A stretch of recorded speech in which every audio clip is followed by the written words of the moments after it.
kita bahas tentang masa reformasi sekarang. Masa reformasi itu adalah masa di Indonesia dari tahun 98 sampai nggak tahu kapan. Karena sekarang pun masih masa reformasi. Nah, bagaimana sih kronologi masa reformasi? Nah, kita bahas ya. Pertama-tama, bagaimana bisa ada reformasi itu karena adanya krisis moneter di tahun 97 melanda Asia Tenggara, Indonesia salah satunya. Dolar naik dari $1 2.500 jadi 15.000, naik 6 kali lipat, kacau dah. Bahkan akhirnya membuat masyarakat gak percaya lagi kepada pemerintah, krisis legitimasi. Nah, selanjutnya lagi setelah krisis legitimasi itu, tahu-tahu di pemilu 97 yang menang Golkar lagi dan Soeharto dipilih lagi untuk lanjut jadi presiden. Kan gak lucu kan ya? Dia gak becus tapi dia lagi kepilih lagi gitu. Nah, akhirnya mahasiswa pada demo dan menuntut ada 6 agenda reformasi: adili Soeharto, amandemen UUD, hapus di fungsi ABRI, otonomi daerah, supremasi hukum, dan pemerintah harus bersih dari KKN. Nah, dari 6 agenda reformasi itu mahasiswa demo di mana-mana. Dan akhirnya terjadi tragedi Trisakti tanggal 12 Mei 1998. 4 mahasiswa Trisakti meninggal: Elang Mulia Lesmana, Hafidin Royan, Hendriawansi, Heri Hartanto meninggal. Dari sana demo makin besar. Bahkan 12 sampai 13 Mei 98 terjadi kerusuhan dan penjarahan di kota-kota besar di Indonesia.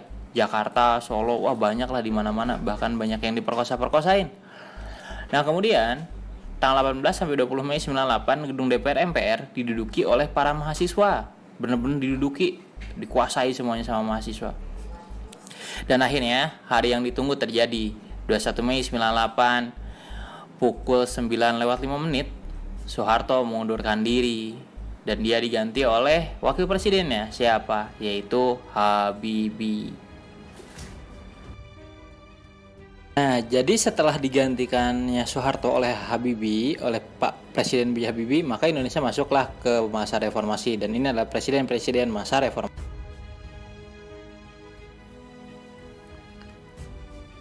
Oke, nah sekarang B.J. Habibie itu dimulai tanggal 21 Mei 1998 dan berakhir tanggal 20 Oktober 1999. Sebentar saja, hanya setahun 5 bulan. Nah, Habibie ini dia kan menggantikan Pak Soeharto. Nah, kemudian ada juga yang menilai tidak konstitusional nih, karena berdasarkan pasal 9 Undang-Undang Dasar 1945, presiden itu harusnya bersumpah di hadapan MPR DPR, sedangkan Pak Habibie ini dia bersumpahnya di istana pada saat itu. Kok bisa di istana sih? Ya karena pada saat itu kan gedung MPR DPR-nya dikuasai mahasiswa. Nah, kemudian apa saja kebijakan yang dilakukan oleh B.J. Habibie? B.J. Habibie dia melakukan kebijakan antara lain, yang pertama dia membentuk kabinet dulu ya. Kabinetnya namanya Reformasi Pembangunan. Kemudian juga dia menetapkan Undang-Undang Nomor 9 Tahun 98 tentang kemerdekaan menyampaikan pendapat di muka umum. Jadi boleh nih kita menyampaikan pendapat di muka umum, tidak kayak pas zaman Pak Harto, nggak boleh. Nah, kemudian menetapkan 12 ketetapan MPR dan ada 4 ketetapan yang mencerminkan jawaban dari tuntutan reformasi. Ya, diantaranya kan tentang pembatasan masa jabatan presiden gitu, dan juga amandemen dan lain sebagainya. Nah, kemudian selain itu apalagi nih kebijakan dari Pak Habibie ini? Dia membebaskan para tahanan politik masa Orde Baru. Ada Mochtar Papahan, Budiman Sujatmiko, banyak lah ya. Nah, kemudian juga dia melakukan restrukturisasi dan rekapitulasi perbankan melalui pembentukan BPPN, Badan Perbankan Nasional. Nah, kemudian juga menaikkan nilai tukar rupiah hingga akhirnya dolar itu yang asalnya sampai 15.000 bisa turun di bawah 10.000 saja. Nah, selanjutnya ada mengadakan jajak pendapat atau referendum bagi orang Timur Timur untuk memilih merdeka atau masih tetap menjadi bagian dari Indonesia, dan hasilnya mereka kan memilih untuk merdeka ya, orang Timur Timur ini lepas akhirnya dari Indonesia. Dan gara-gara lepasnya Timur Timur ini dianggap sebagai kejelekannya Pak Habibie, dan akhirnya Pak Habibie tidak boleh lagi mencalonkan jadi presiden pada saat itu. Nah, tapi paling hebatnya adalah ketika dia melaksanakan pemilu tanggal 7 Juni 1999, pesertanya ada 48 partai, bahkan yang daftar ada 141 partai. Nah, hasilnya yang menang PDI juara 1, Golkar juara 2, PKB juara 3, P3 juara 4, dan PAN juara ke-5. Nah, selanjutnya adalah zaman Gus Dur atau masa Abdurrahman Wahid, 20 Oktober 1999 sampai 23 Juli 2001, setahun 9 bulan saja. Nah, gimana dia bisa jadi presiden? Itu gara-gara Gus Dur didukung oleh koalisi poros tengah yang dimotori oleh Amin Rais di MPR. Gus Dur sendiri terpilih sebagai presiden karena mengalahkan Megawati. Presiden Gus Dur 373, Presiden Megawati 313 suara, dan akhirnya Megawati hanya jadi wakil presiden saja. Nah, kemudian kebijakannya apa saja sih pas zamannya Abdurrahman Wahid ini? Pertama, dia membentuk Kabinet Persatuan Nasional, presidennya dia, wakil presidennya Megawati. Kemudian memisahkan TNI dengan polisi. Kemudian juga dia menghapus Departemen Penerangan dan Departemen Sosial agar nggak terlalu banyak kabinet tuh gitu, nggak terlalu gemuk. Nah, kemudian dia menyetujui perubahan nama Irian Jaya menjadi Papua dan juga menyetujui pengibaran bendera Bintang Kejora sebagai bendera Papua. Lah, ini separatis, kata Gus Dur, bukan separatis. Selain juga punya bendera, PSSI juga punya bendera katanya. Nah, lanjut lagi adalah memberlakukan Dekret Presiden 23 Juli 2001 yang berisi pembubaran MPR DPR, mengembalikan kedaulatan ke tangan rakyat dan mempercepat pemilu, dan membukukan Partai Golkar. Tapi ini ternyata Dekret Presidennya ditolak sama Angkatan Perang kita ya. Nah, kemudian dia menggalakkan toleransi nih, paling keren lah Gus Dur pada saat itu ya. Dan terakhir, Gus Dur tuh terlibat dalam skandal Brunei Gate dan Bulo Gate yang akhirnya itu membuat Gus Dur jadi dijatuhkan dari kepemimpinannya dia gitu, dan akhirnya dia digantikan oleh Megawati. Tapi kata Gus Dur paling keren ketika ada anak buahnya, teman-temannya dia mau membantu melawan, kata Gus Dur tidak ada jabatan di dunia ini yang perlu dipertahankan mati-matian. Keren banget Gus Dur.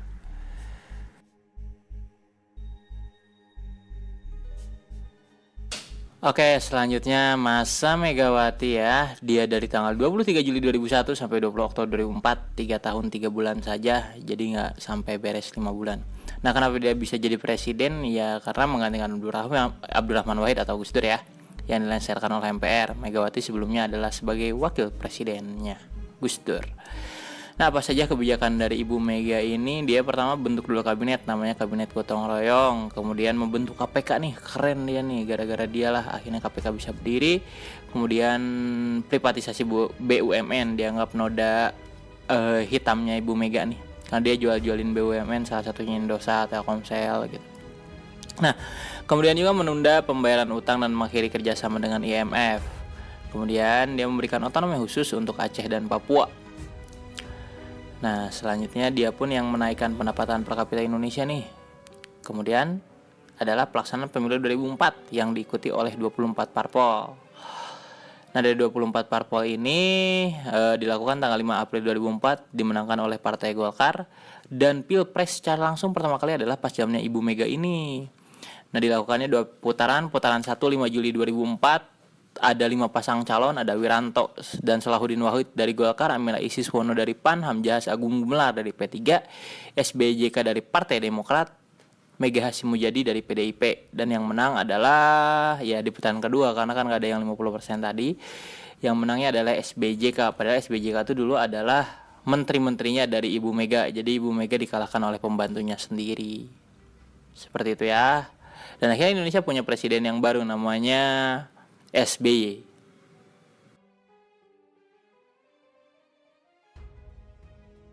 Selanjutnya Bapak SB Susilo Bambang Yudhoyono, bukan Susilo Bambang Pamungkas ya.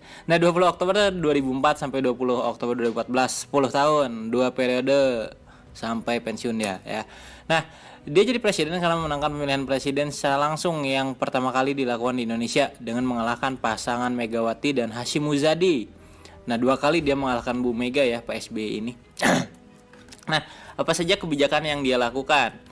Pak SBY melakukan kebijakan pertama adalah membentuk kabinet, namanya Kabinet Indonesia Bersatu. Ada 2 jilid ya, jilid 1 dan jilid 2. Kemudian dia mengubah minyak tanah, mengkonversi minyak tanah menjadi gas. Jadi masyarakat tuh harus menggunakan gas semuanya, nggak ada lagi yang menggunakan minyak tanah. Nah, kemudian dana pendidikan dinaikkan jadi 200% dari APBN. Ya, makanya sekolah-sekolah kan yang 9 tahun lah ya minimalnya itu pada gratis. Kalau di Jakarta atau daerah-daerah lain yang sampai SMA gratis itu lebih bagus. Nah, kemudian juga dia membuat kesepakatan perdamaian antara RI dengan Gerakan Aceh Merdeka dan juga melunasi hutang terhadap IMF dengan 2 tahap. Dan mengganti subsidi kenaikan BBM dengan BLT, dengan dana langsung tunai, bantuan langsung tunai, dan juga BLSM, bantuan langsung sementara masyarakat, bukan balsem ya. Nah kemudian selanjutnya dia melakukan juga bailout Bank Senturi, jadi ngasih dana talangan buat Bank Senturi, bank yang bangkrut tapi nantinya jadi dianggap sebagai hal yang salah, maksudnya yang salah bagaimana jadinya skandal lah itu ya, sampai sekarang belum selesai. Nah kemudian pemilu legislatif dilakukan tanggal 9 April 2009, diikuti 34 partai nasional dan 6 parpol lokal Aceh. Jadi pertama kalinya ada parpol lokal adalah pas zamannya si SBY ini. Hasilnya yang juara pertama adalah partainya SBY, Demokrat. Dan kemudian dilakukan Pilpres yang kedua 8 Juli 2009 dan kandidatnya Mega dan Prabowo, JK Wiranto dan juga SBY Budiono yang akhirnya memenangkan pemilihannya. Nah selanjutnya ada pemilu 2014. Di pemilu 2014 ini SBY nggak ikutan lagi nih, partainya doang yang ikut. Nah yang menang partainya adalah PDIP, ada 12 parpol ikutannya, 3 parpol Aceh. Yang juaranya PDIP, Demokrat sendiri tersisih jadi juara 4 yang asalnya juara 1. SBY nggak ikutan di Pilpresnya.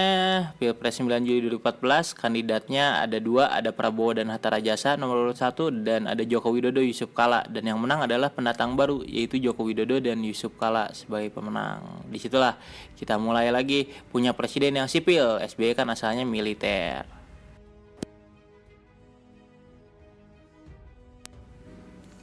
Oke, terakhir di masa reformasi ada Presiden Joko Widodo. Dia memulai masa jabatannya tanggal 20 Oktober 2014 dan entah nggak tahu sampai kapan. Bisa 10 tahun, bisa mungkin 10 tahun lewat atau mungkin ya bisa dijatuhkan ya seperti yang telah banyak terjadi. Nah, si Pak Jokowi ini dia menjadi presiden karena menangkan pemilihan presiden secara langsung dengan mengalahkan pasangan Prabowo dan pasangannya, Prabowo 2 kali dikalahkan oleh Bapak Joko Widodo ini. Nah apa saja kebijakannya? Yang pertama, kebijakan dia adalah membentuk sebuah kabinet, namanya Kabinet Kerja di 2014 sampai 2019. Kemudian yang kedua dia membentuk Kabinet Indonesia Maju di 2014 sampai 2019. Jadi nama kabinetnya berubah. Nah kemudian apa lagi yang dia lakukan? Ya masih banyak yang dia lakukan sebenarnya, tapi kan masih proses. Saya tidak mau menilai sebuah proses, kita nanti saja tunggu hasilnya ya, karena masih proses. Jadi ya tentang Joko Widodo kebijakannya saya hanya bisa berbicara sampai sini saja. Semoga bisa lebih baik Indonesia di tangan Pak Jokowi dan bisa sampai akhir, sampai 2019 Pak Jokowi ya. Jangan dengarkan yang lain-lain Pak Jokowi, terus hebat-hebat saja Pak Jokowi ya. Tapi ingat jangan sampai reformasi yang dicita-citakan oleh para mahasiswa ini bisa sampai dikorupsi. Ingat itu Pak Jokowi, jangan sampai reformasi dikorupsi. Nah itulah tadi sedikit materi tentang masa reformasi di Indonesia yang diawali tahun 98 dan kita nggak tahu berakhirnya kapan. Intinya ya begitulah, reformasi terjadi gara-gara banyaknya yang berdarah-darah, banyaknya korban kerusuhan, banyak juga yang meninggal. Nah makanya sekarang kita lagi ada di masa reformasi, kita harus manfaatkan reformasi ini, manfaatkan kebebasan bersuara ini. Nah untuk presiden yang lagi memimpin, pokoknya intinya jangan sampailah reformasi itu dikorupsi. Semoga terus bisa berjalan dengan baik Bapak Jokowi. Dan terakhir, kalian jangan lupa subscribe ya. Subscriber saya segini-gini aja nih, yang nontonnya juga gini-gini aja ya. Makasih semuanya. Assalamualaikum warahmatullahi wabarakatuh. Semoga ilmunya bermanfaat. Amin ya Allah ya Rabbal Alamin.